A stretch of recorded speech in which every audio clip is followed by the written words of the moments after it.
India is now first largest economy, beating UK. So what do you think is the secret sauce India held? I think we are looking at about 18 months till we become the size of Germany. Wow. And that they are at about $4.7 trillion economy. If you're stuck in an island and you are allowed to just carry three things with you, what all those three things would be? Laptop with internet, very good source of good food, and the third would be definitely a kayak.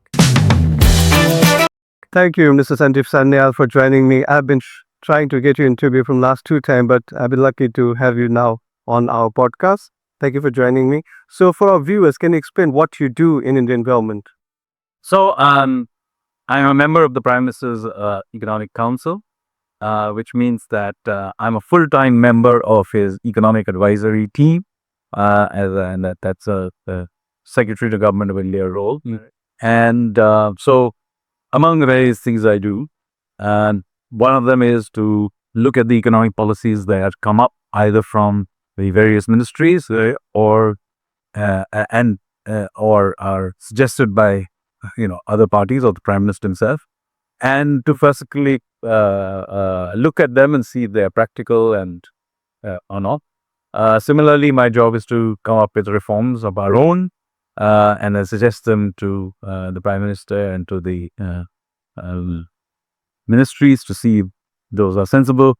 Then to, of course, keep track of evolving national and international events to see how we can respond to those, and so on and so forth. So basically, working on the tactics and strategy of managing the Indian economy. So both reactive and proactive way, how you can bring change is economics. So talking about economics, it's a tough for a normal person to understand what economics stands for. And for example, my daughter, who is a 13-year-old, born and brought up in UK, she is soon have to select subject for her higher exams, and economics is one of the options. So how would you explain the subject economics to a teenager, 13 to 15-year-old, and what future they have if somebody from Indian diaspora is taking economics, what future they have in the field of economics? So the field of economics is about essentially looking at how a society redistributes its resources. So, for example, any society, could be the UK, India, or take the whole world as a whole, has ultimately limited resources, right? So the question is is to arrange that society in a way that the resources are optimally used for not only for today but over time as well. So this is therefore about how to generate growth, to increase the amount of resources. It's about how to tax it, how to then use those taxes to provide services and other things that the government should be doing, how to encourage entrepreneurship and innovation. So it's basically about how the social and economic capital of a society is enhanced and used is what economics is about. Now, what she can do with it, there are many things you can do with it. There are many career options. You can, of course, you can join the financial market, in which case you study how a society redistributed and be a part of the financial system that does the distribution of and trade-offs. You can be in policy making where the government does that. So the financial system does it for the economy from markets perspective. The government does exactly the same thing from a policy perspective. You could join the think tank. You could become a politician. You could study it just for the fun of it. It doesn't mean that you have to do something economics related in life. It's a useful and interesting subject. So you have a fascinating career journey with Rhodes Scholar to working with global finance, now shaping of India's economic policies. So what one thing that did you have this in mind that one day I will become the chief economic advisor? No, it just went at the flow. I wasn't even. I first of all ended up studying economics entirely as a way. Like I could very well have ended up studying maths or physics or something like that. So I have by chance ended up studying economics, and then by chance I ended up spending 22 years in the financial markets. And then at some point in time, I was invited to join the government. So I joined the government and I've been here for 8 years, first as the principal economic advisor to the government of India, and then as a part of the Prime Minister's economic advisory team. All right. So talking about Prime Minister, how is it like working with Prime Minister Modi? What challenges do you face working in TMO office, and what are some of the unique traits you noticed in Prime Minister Modi? Yeah. So at one level, he is a very good listener, but you have to have done your homework. Right? So it's not like you can just turn up and So you cross questions a lot. absolutely. Right. He is very very sharp. So he will question, and very often very sharp questions. But on the other hand, if he feels that you have done your research and you really have come up with a good idea, or you have researched somebody else's ideas and thought it through, then he is a big support in actually implementing them. So I have managed to implement all kinds of ideas. Some of those things were contrary and contrarian to what was then the conventional wisdom, but I managed to convince and not just him. So he listens to Absolutely, he listens to new ideas and very intently. right. And but as I said, you really have to have done your homework. But if you do convince him, he is not somebody who will hold back from implementing those ideas. So I have had so many ideas that would. Can you give an example of what was that you suggested? So, for example, just after I joined the bank, the government, I was at that time the principal economic advisor, and you will remember in the year 2017, the big issue of that time in the Indian economy was that the banks were all in very bad shape. They were full of NPAs and so on. And the conventional wisdom of that time was to create a bad bank, Right. and take all the NPAs, put it there, and then recapitalize the banks and so on and so forth, so that they'd at least go out and begin lending. And so this was the conventional wisdom of the time. And I argued that a bad bank was a bad idea. Right. Because essentially you put all the NPAs there and they would just fester there. All these assets would just lie there. You would be spending huge amount of taxpayer resources to keep those assets alive. The banks wouldn't be getting their money. So you'd be spending also even more resources recapitalizing the banks. And of course, this problem would not go away because you had, not punished anybody for failure.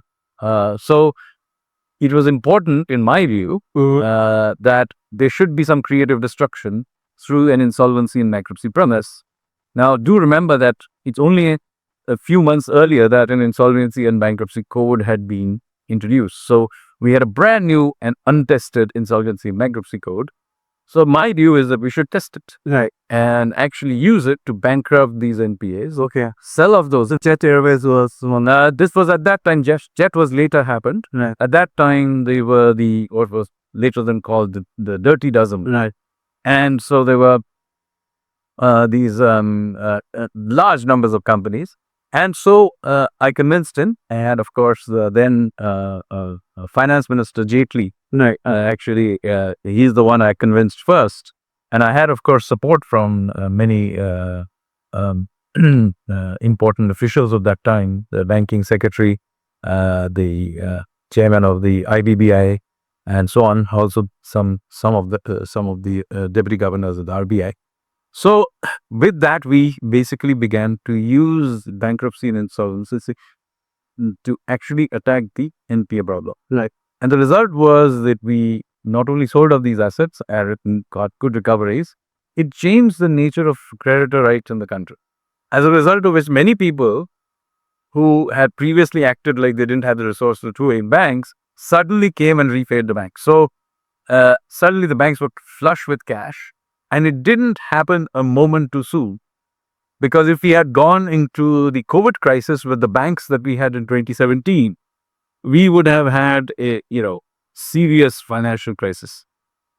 But the point that we were coming to was this was completely against the conventional wisdom of that time.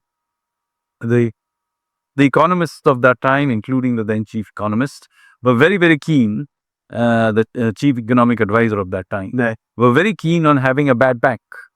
Wow. And I made but I managed to convince both the finance minister and also the prime minister that And if you're seeing the result, And the results are there for everybody to see. And similarly, we have done this with many, many reforms, many process reforms, um, uh, uh, all, all manner of old laws that have been gotten rid of, and so on. So there have been many, many reforms, and I've repeatedly found that he has been willing to support unconventional ideas. so recently there has been this tax bracket for India, Limala Sitaraman announced, which is a big relief for a lot of people. Do you think how does that will boost Indian economy in what? So obviously, a reduction in taxes was needed.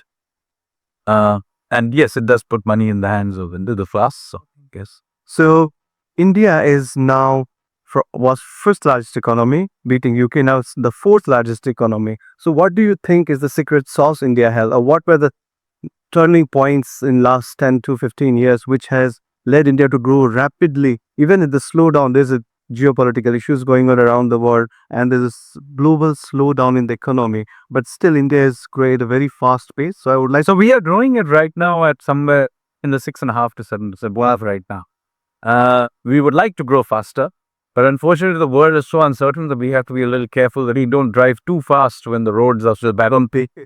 But nevertheless, in an era where economies are almost not growing, as in many parts of the world, Negative growth. so negative growth as well in Europe, and even in Asia, you have many countries with have almost no growth, like Japan and South Korea and so on.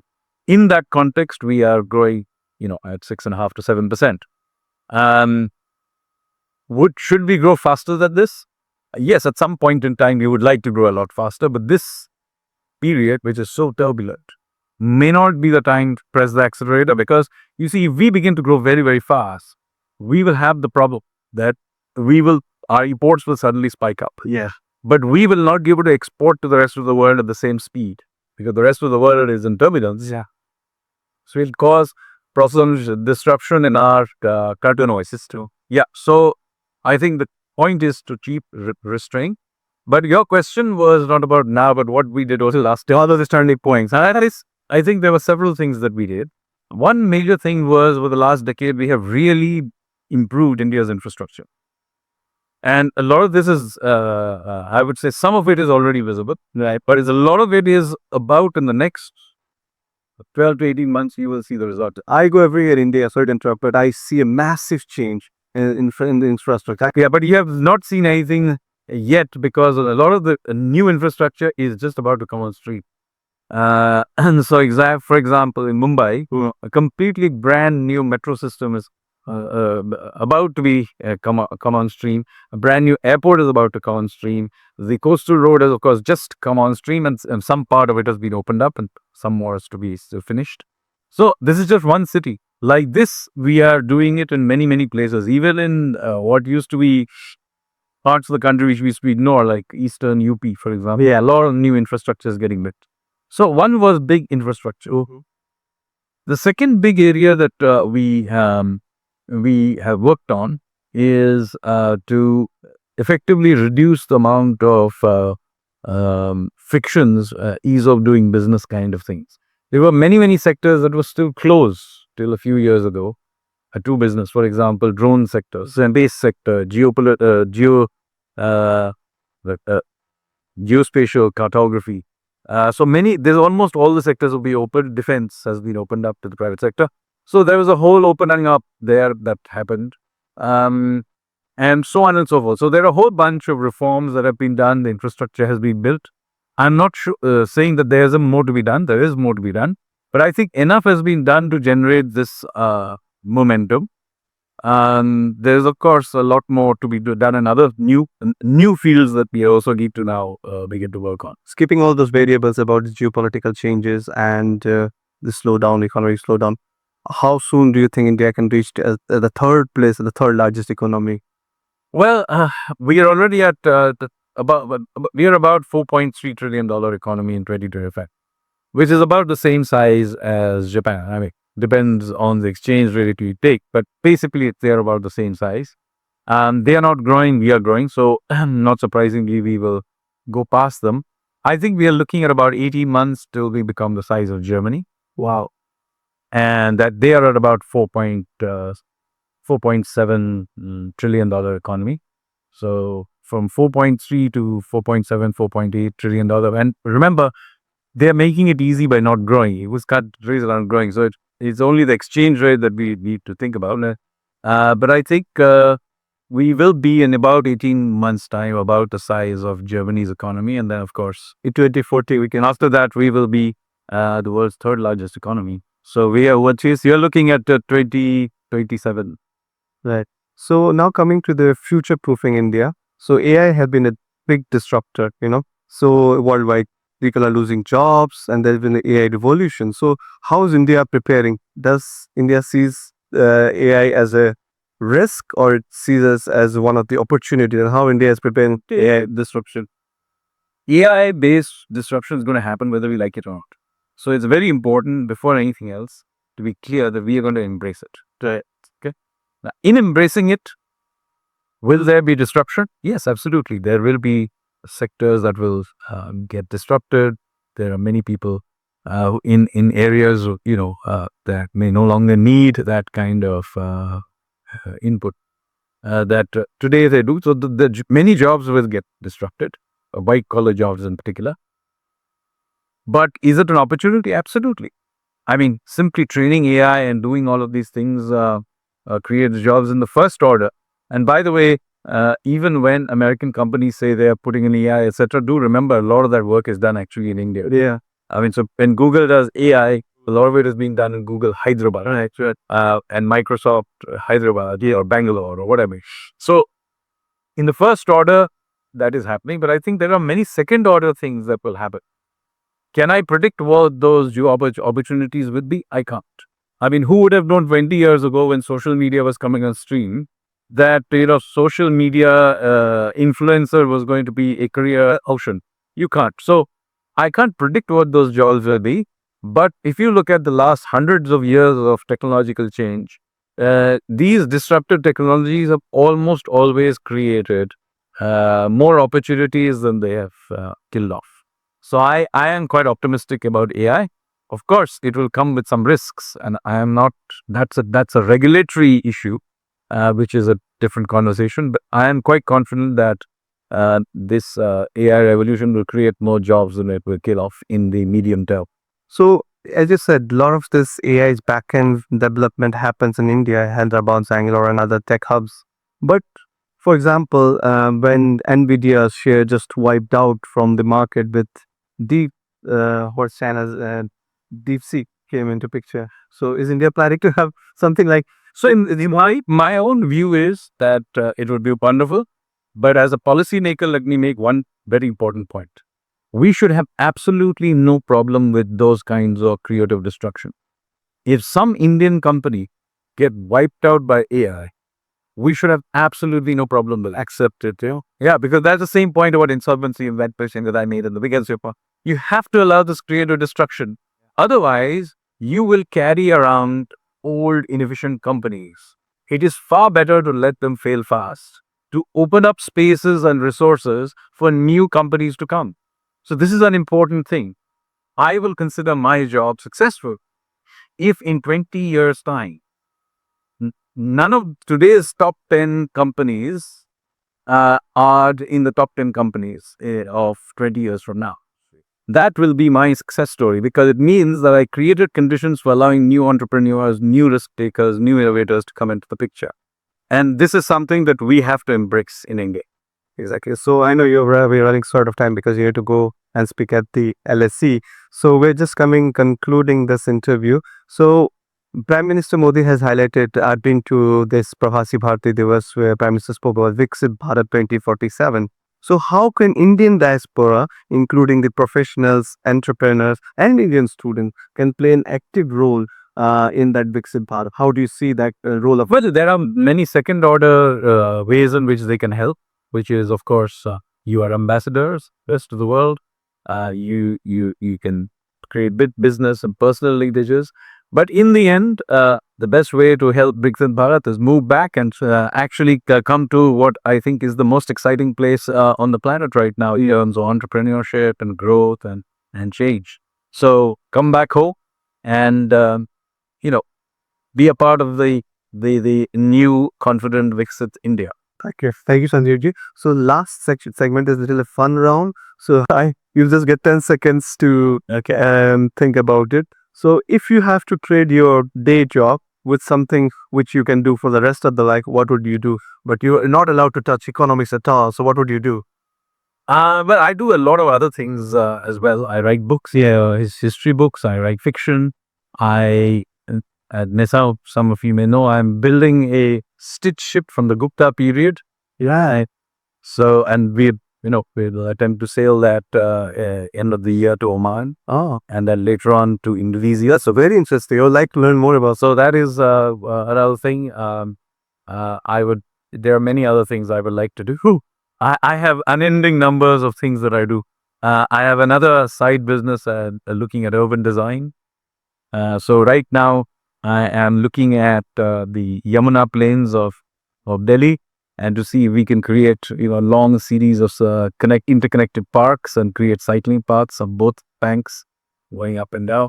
So there are many interesting things that I would like to do. So what is the best word of advice or compliment you have received in your life which stayed with you for a long time? What was that? It's very difficult for me to judge. I can't say I think about that not quite that way.